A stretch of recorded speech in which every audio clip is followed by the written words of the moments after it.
오늘 주일 아침 이사야서 61장의 말씀으로 믿음이 주는 4가지 자유라는 주제로 하나님 말씀 받기를 원합니다.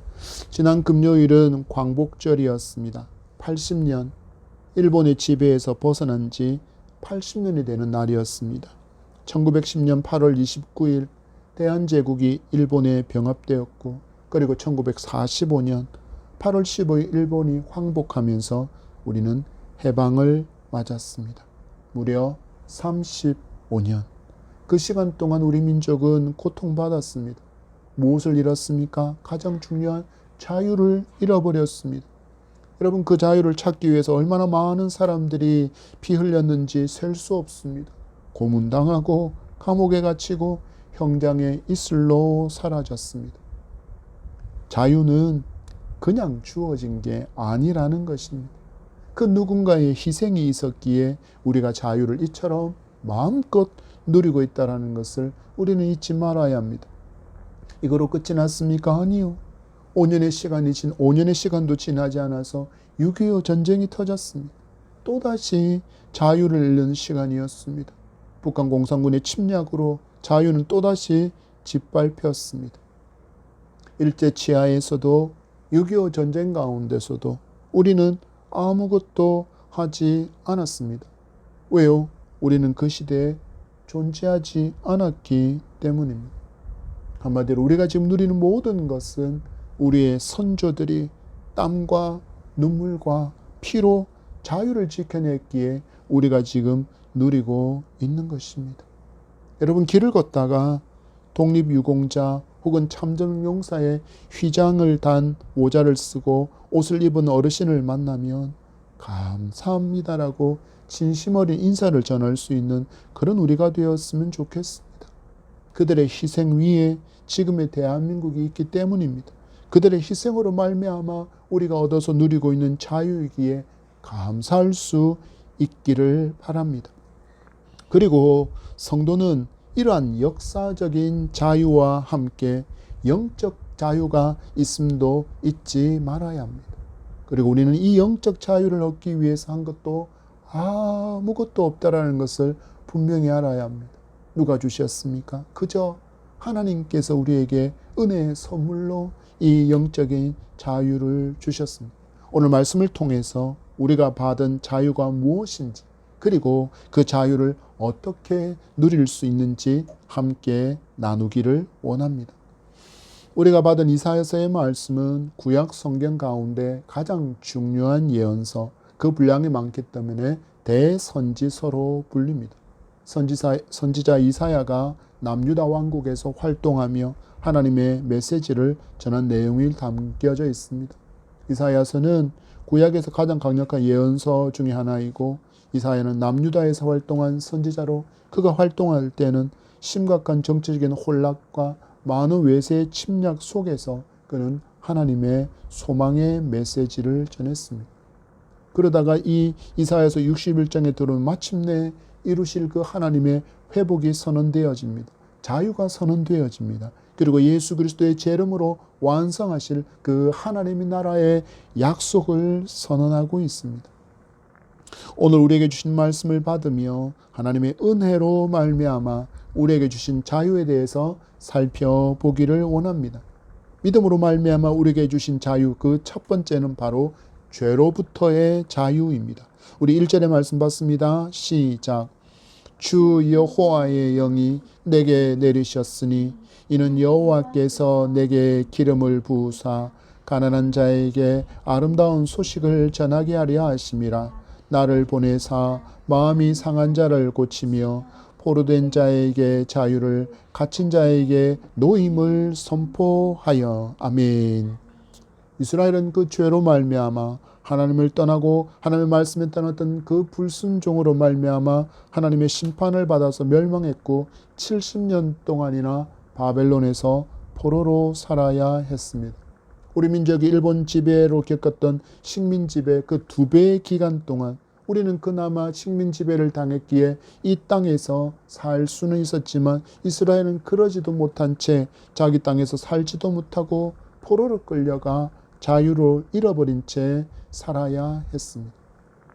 그러나 하나님은 예레미야를 통해 이 포로의 기간이 70년이 될 것이고 그 시간이 차면 고국으로 돌아오게 할 것을 분명히 약속하셨고 고레스 왕의 칙령을 통해서 이것이 성취되었습니다.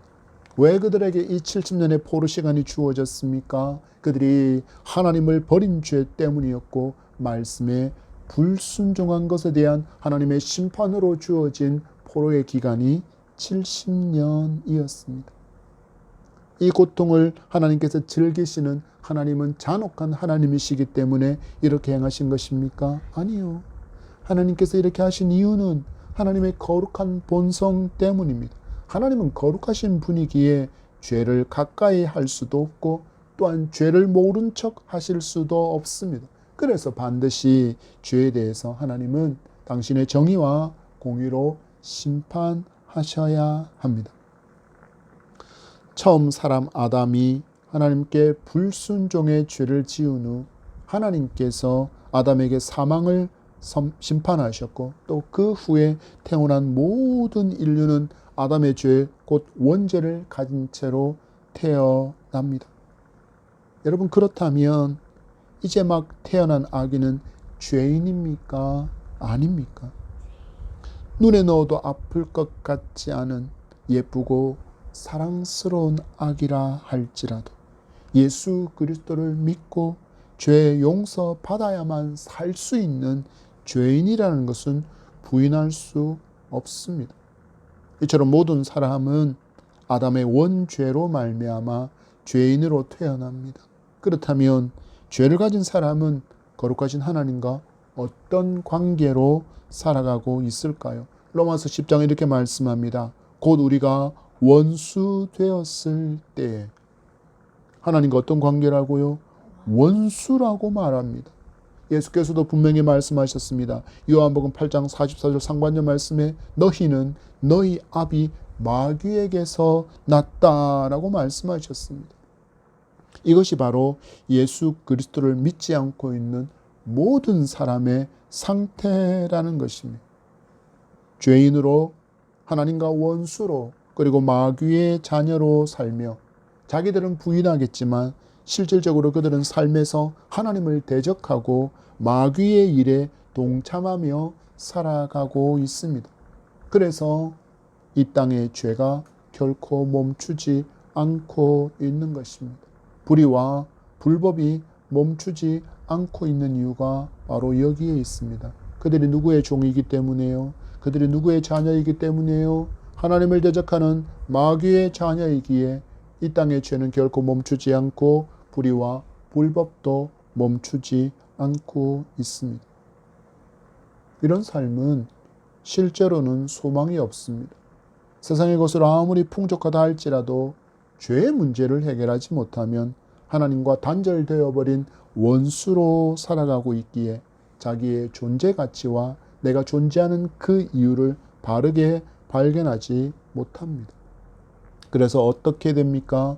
돈이 삶의 목적이 되고 권력이 목적이 되고 명성이 목적이 되고 땅의 것들이 인생의 목적이 된 삶을 추구하며 이것들을 얻기 위해서 갖은 범죄와 참담한 짓을 저지르면서도 얼굴에 철판을 깐 철면피로 살아가는 이유가 여기에 있습니다. 왜 그럴까요? 그들은 죄에서 자유를 얻지 못했기 때문입니다. 우리는 다릅니까? 아니요, 여러분. 우리도 예수 믿기 전에 이들처럼 이렇게 살았습니다. 그러던 어느 날에 하나님께서 기뻐하시는 그때 하나님께서 기뻐하시는 전도자를 보내셔서 우리에게 복음을 들려주시고 믿을 수 있는 은혜를 베푸시고 우리의 입술을 열어 예수 그리스도가 나의 구주이심을 믿게 하셨고 고백하게 하셨습니다. 그리고 이 믿음으로 말미암아 우리는 죄에서 자유를 얻은 존재가 되었다라고 성경은 분명하게 선언합니다. 로마서 8장 1절과 2절의 말씀 읽겠습니다. 로마서 8장 1절과 2절입니다. 시작. 그러므로 이제 그리스도 예수 안에 있는 자에게는 결코 정죄함이 없나니 이는 그리스도 예수 안에 있는 생명의 성령의 법이 죄와 사망의 법에서 너를 해방하였음이라. 아멘. 여러분, 이처럼 놀라운 은혜를 입었기에 더 이상 성도는 자기를 죄인이라고 몰아세우지 말아야 합니다. 우리는 믿음으로 말미암아 죄 사함을 얻었습니다. 아담의 죄를 용서받았습니다. 이것은 분명하지만 여전히 죄성이 남아있고 욕심에 이끌리고 마귀의 유혹에 이끌려 죄를 지을 수 있습니다. 이때가 중요합니다. 우리를 더 심각하게 넘어뜨려서 신앙을 포기하게 할 기회라고 마귀가 알고서 우리에게 속삭이기 때문입니다. 너 같은 죄인을 하나님이 사랑하실까? 하나님이 용서하실까? 여러분 기억하십시오. 용서하셨습니다. 이제 정죄함이 없다고 말씀하고 있습니다. 속지 마시기 바랍니다. 우리 하나님은 용서해 주십니다. 마귀의 음성에 속아서 여전히 죄사함을 얻지 못한 사람처럼 살지 않아야 합니다. 하나님 앞에 죄송하지만, 하나님 앞에 부끄럽지만 다시 예수 그리스도의 그 사랑을 의지해서 하나님 앞에 나아가 용서를 구하고 회개하면 그 회개한 죄를 저 멀리 던져버리시고는 다시 기억하지 않으신 하나님이라고 분명히 말씀하고 있기 때문입니다. 여러분, 교회를 다니면서도 여전히 죄에 눌려서 신음하는 부분이 있다면 이제 이 복음의 말씀, 해방을 선언하는 하나님의 말씀을 굳게 믿고 죄에서 자유를 얻은 성도임을 믿고 자유를 누리며 살아가는 기쁨이 넘치기를 축복합니다. 우리 다 같이 고백해 봅시다. 나는 믿음으로 의롭게 되었다. 나는 믿음으로 의롭게 되었다. 아멘. 우리 1절의 말씀 다시 한번 읽어보겠습니다. 시작. 주 여호와의 영이 내게 내리셨으니 이는 여호와께서 내게 기름을 부으사 가난한 자에게 아름다운 소식을 전하게 하려 하심이라. 나를 보내사 마음이 상한 자를 고치시며 포로된 자에게 자유를, 갇힌 자에게 노임을 선포하며. 아멘. 말씀을 통해서 발견할 수 있는 두 번째 진리는 우리는 죽음으로부터 자유를 얻었습니다. 말씀합니다. 포로된 자에게 자유를, 갇힌 자에게 노임을 주실 것을 선포하고 있습니다. 그리고 이것을 가능케 하기 위해서 이 땅에 예수 그리스도께서 오셨습니다. 아멘이십니까? 여러분, 이 땅에 놀라운 구원의 은혜가 임했지만 여전히 사람에게 있어서 가장 큰 공포라면 다름 아닌 죽음이라 할 수 있습니다. 난잡한 성으로 인해서, 음란한 성으로 인해서 인류가 마주한 공포의 질병이 있습니다. 에이즈. 처음에 이 병이 발견되었을 때는 이 병에 걸린 사람이 수개월에서 길어도 3년 내에 무려 80%가 죽음을 맞이했기에 말 그대로 공포의 대상이 되었습니다. 그래서 이 단어를 가지고 한 글자씩 한글로 이렇게 풀어서 표현하기도 했습니다. I, 아이고, A, 아이고, I, 이젠, D는 다, S는 살았구나. 이제는 다 살았구나. 이제는 죽는다라는 그런 공포를 표현한 모습도 있었습니다. 또 다른 공포가 되는 질병도 있습니다. 바로 암입니다.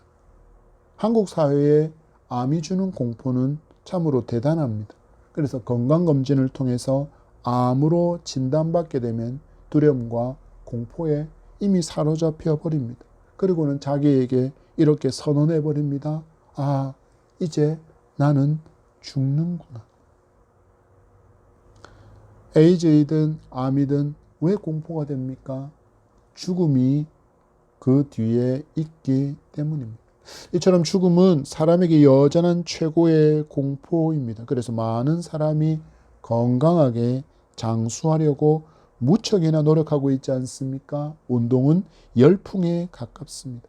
정말 좋은 일입니다. 하나님께서 주신 육신의 건강을 위해서 최선을 다하는 것은 멋진 일입니다. 그러나 결코 이것들로 죽음을 거스를 수는 없습니다. 왜 그렇습니까? 성도는 알아야 합니다.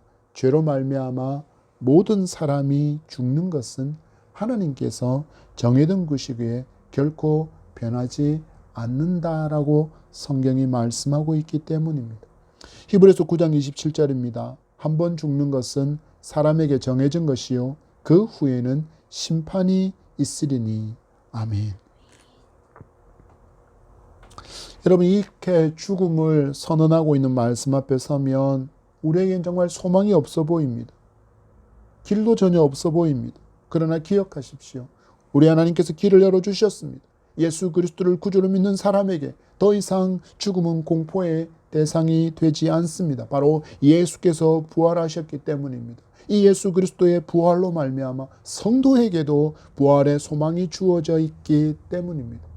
죽음의 공포의 포로가 되고 또 이 공포에 갇혀서 살아가는 사람은 예수 그리스도의 부활을 믿지 못하고 믿음으로 말미암아 내게도 일어나게 될 부활이라는 진리를 의심하고 있는 것입니다.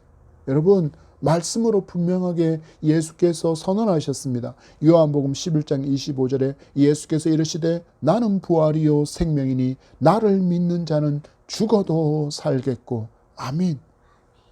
예수께서 말씀하신 대로 나를 믿는 자는 죽어도 살겠고, 여러분, 이 말씀이 가능한 이유가 무엇입니까? 바로 예수께서 부활이시고 예수께서 생명이시기 때문입니다. 그래서 성도는 이제 죽음을 두려워하지 않고 살아갈 수 있습니다. 이 땅에서 어떤 상황 가운데서도 담대하게 살아갈 수 있습니다. 여러분은 어떻습니까? 예수께서 부활이요 생명이신 것을 진심으로 믿고 살아가고 있습니까? 여러분, 기억하십시오. 이 믿음이 있어야 우리는 죽음이라는 공포에 떨지 않고 담대하게 살아갈 수 있습니다. 우리에게는 이 진리를 증명해 줄 수많은 증인들이 있습니다. 바로 초대교회 성도들이며 한국의 믿음의 선조들이 바로 그렇습니다.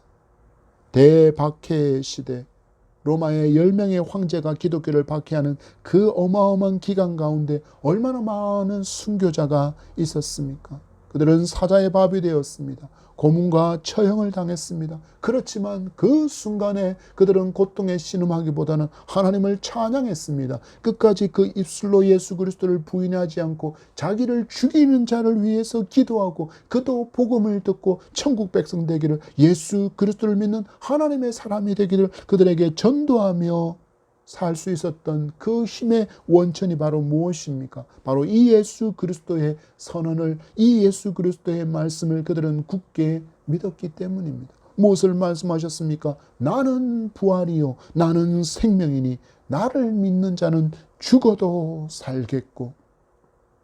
초대교회 성도들만 이러지 않았습니다. 한국교회 성도들도 일본군의 총칼 앞에, 공산군의 그 총칼 앞에서 당당할 수 있었던 이유도 하나입니다. 무엇입니까? 바로 부활의 소망이 있었기 때문입니다. 내 삶에 닥치는 어려움과 위기, 삶의 힘겨움도 넉넉히 이기는 힘은 바로 하나, 믿음입니다. 바로 부활을 믿는 소망의 믿음이 우리를 넉넉히 이기게 한다는 것을 굳게 붙드시기 바랍니다. 여러분, 여러분의 정체성을 분명히 가지십시오. 성도는 이제 죽음이 공포가 되지 않는 사람, 부활의 소망을 가진 사람임을 굳게 믿기 바랍니다. 죽음으로부터 자유를 얻게 되었음을 믿고 이 자유를 누리며 담대하게 하루하루의 삶이 이어져 갈 수 있기를 축복합니다. 우리 다시 한번 고백해 봅시다. 사망아, 내가 쏘는 것이 어디 있느냐? 나는 부활한다. 사망아, 내가 쏘는 것이 어디 있느냐? 나는 부활한다. 아멘. 세 번째, 우리가 믿음으로 말미암아 얻게 되는 자유는 바로 두려움으로부터의 자유입니다. 우리 2절과 3절의 말씀을 봤습니다. 시작. 여호와의 은혜의 해와 우리 하나님의 보복의 날을 선포하여 모든 슬픈 자를 위로하되 무릇 시온에서 슬퍼하는 자에게 화관을 주어 그 죄를 대신하며 기쁨의 기름으로 그 슬픔을 대신하며 찬송의 옷으로 그 근심을 대신하시고 그들이 의의 나무 곧 여호와께서 심으신 그 영광을 나타낼 자라 일컬음을 받게 하려 하심이라. 아멘. 말씀을 보십시오. 성도는 이전과 달리 이제 믿음을 얻게 된 그 이후로 기쁨으로 슬픔을 대신하고 찬송의 옷으로 근심을 대신하게 될 것이라고 분명하게 말씀하고 있습니다. 이것들은 바로 예수께서 십자가로 우리에게 주신 선물입니다. 이미 주어진 것, 이미 우리에게 주신다고 약속하신 것인데도 많은 사람이 제대로 누리며 살지 못하는 이유를 예수께서 분명하게 알려주셨습니다. 마태복음 6장 31절 말씀에 그러므로 염려하여 이르기를 무엇을 먹을까, 무엇을 마실까, 무엇을 입을까 하지 말라. 왜 누리지 못한다고 예수께서 말씀하셨습니까? 염려하기 때문입니다. 또 말씀하셨습니다. 많은 사람이 무엇을 염려하며 살아간다 말씀하셨습니까? 무엇을 먹을까? 무엇을 마실까? 무엇을 입을까? 여러분, 지난밤에 여러분을 한번 돌아보십시오. 지난밤에도 여러분 삶의 무거움과 걱정으로 말미암아 밤새 뒤척이지 않으셨습니까? 또 떠오르는 이런 질문으로 말미암아 끊임없이 고민하지 않으셨습니까? 내일 뭐 먹지? 다음 달 카드값은 어떻게 하지? 애들 학원비는 어떻게 내지? 회사는 계속 다닐 수 있을까? 계속되는 적자에 내일이라도 가게 문을 닫아야 하나?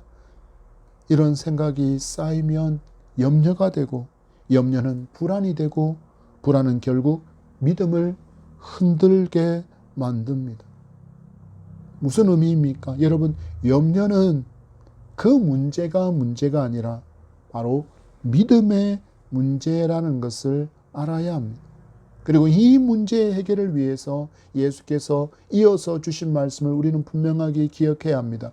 마태복음 6장 32절 말씀에 무엇을 먹을까, 무엇을 마실까, 무엇을 입을까, 이는 다 이방인들이 구하는 것이라. 이방인이 누구입니까? 하나님을 알지 못하는 사람입니다. 믿음이 없는 사람들입니다.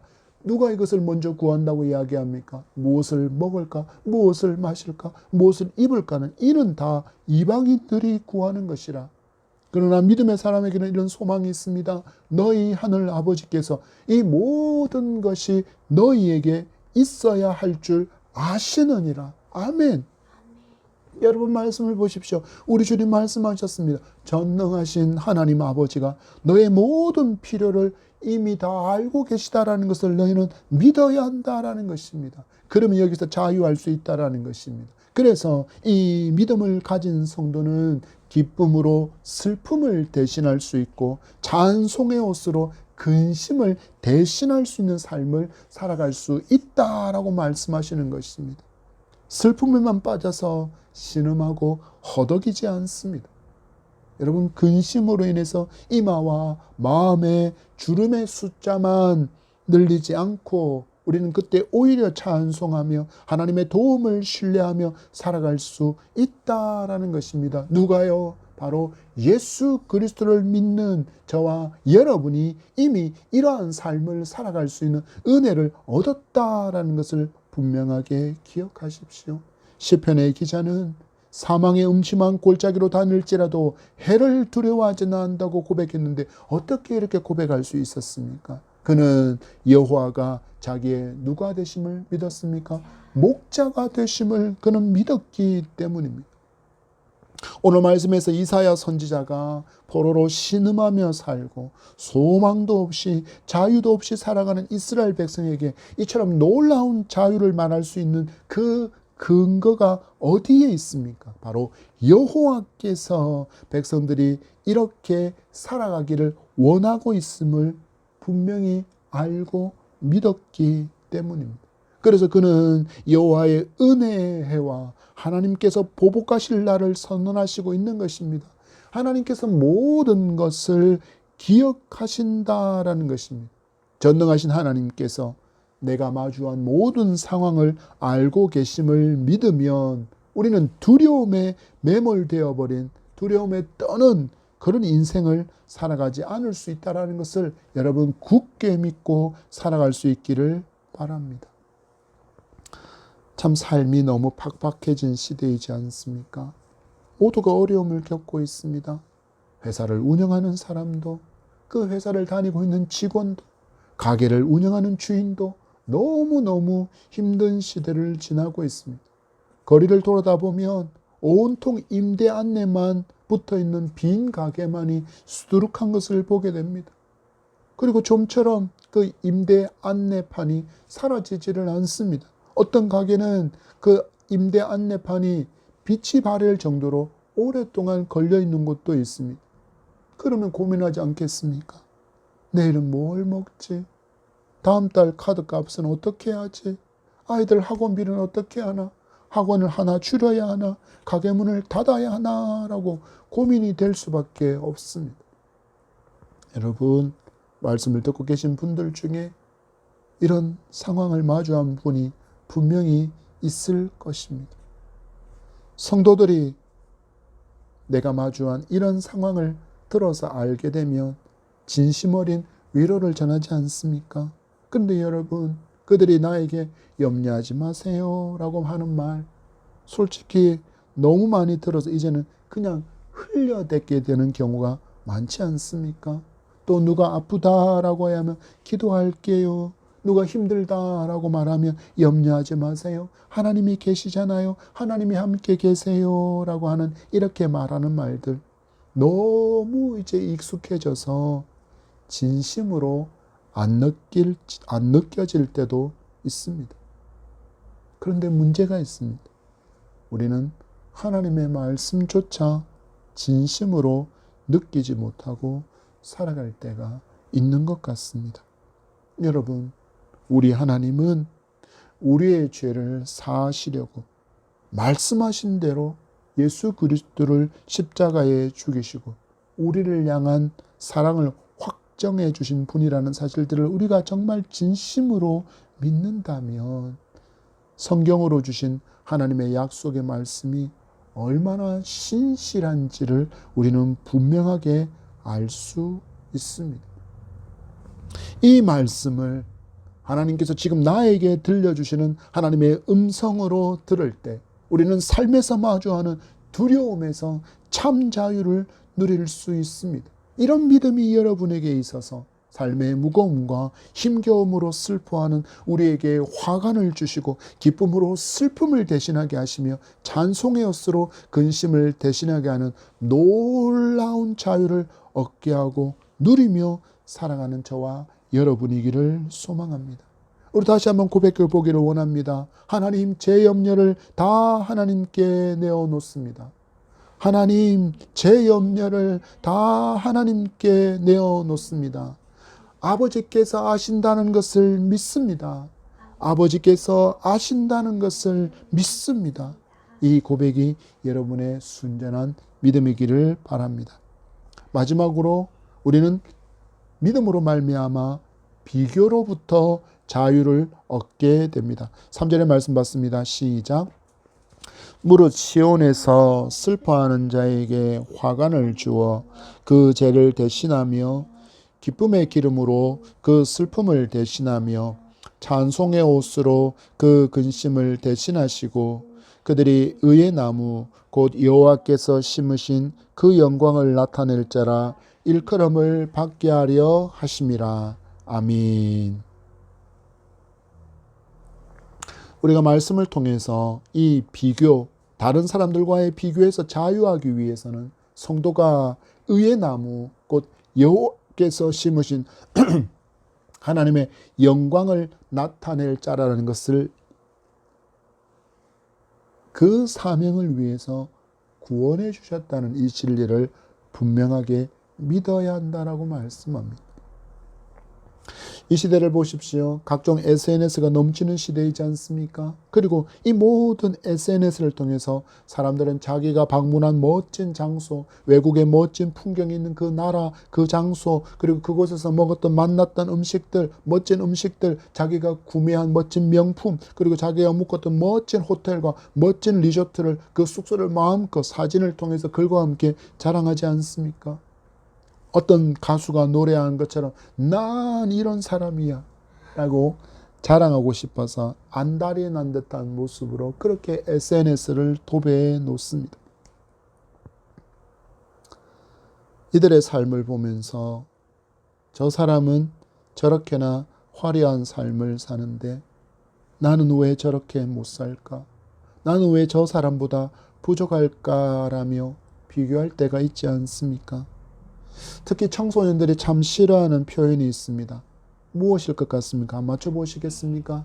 바로 엄친아입니다. 엄마 친구 아들. 이 표현이 확장되어서 엄친 딸, 엄친아 컴플렉스라는 표현도 있습니다. 우리 아이들이 왜 이 단어를 싫어할까요? 바로 비교당하기 때문입니다. 엄마 친구 집에 걔는 어느 학교에 진학했단다. 그 아이는 성적이 이렇단다.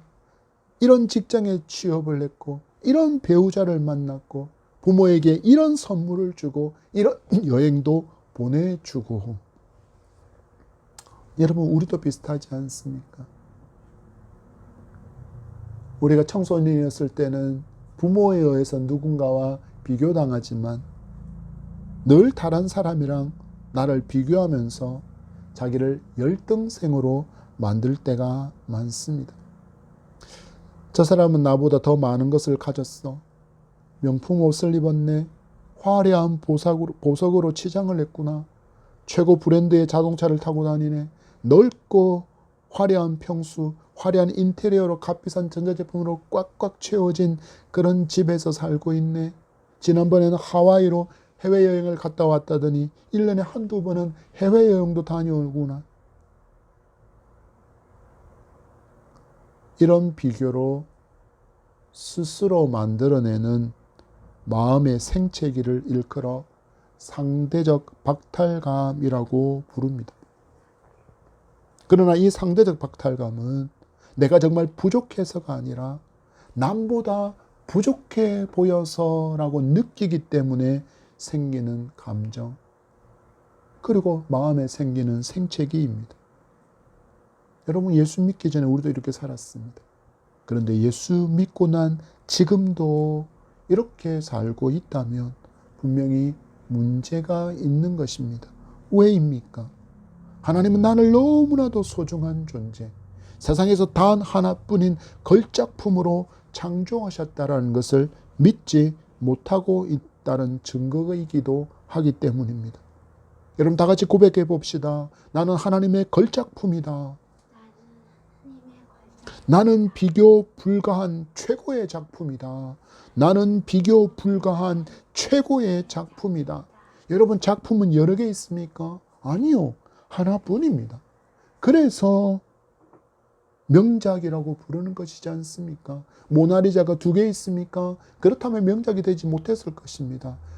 천지창조가 여러 개가 있습니까? 아니요. 하나가 있기에 작품이고 그렇게 칭송을 받고 있는 것입니다. 이 원작품을, 이 작품을 비슷하게 베껴서 만들어내면 우리는 그것을 모조품이라고 부르지 않습니까? 짝퉁이라고 부르는 이유가 바로 거기에 있습니다. 그건 작품이 아니기 때문입니다. 여러분은 세상에 하나뿐인 걸작품이라는 것을 여러분 잊지 마시기 바랍니다. 그것도 온 세상의 주인이신 창조주 하나님께서 만드신 걸작품입니다.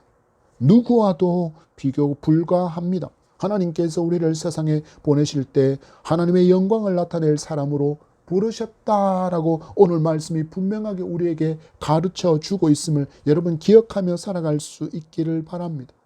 사람마다 다 생김새가 다릅니다. 성격도 다릅니다. 재능도 다릅니다. 성품도 다릅니다. 살아가는 환경도 다 다른 이유가 무엇일까요? 바로 하나입니다.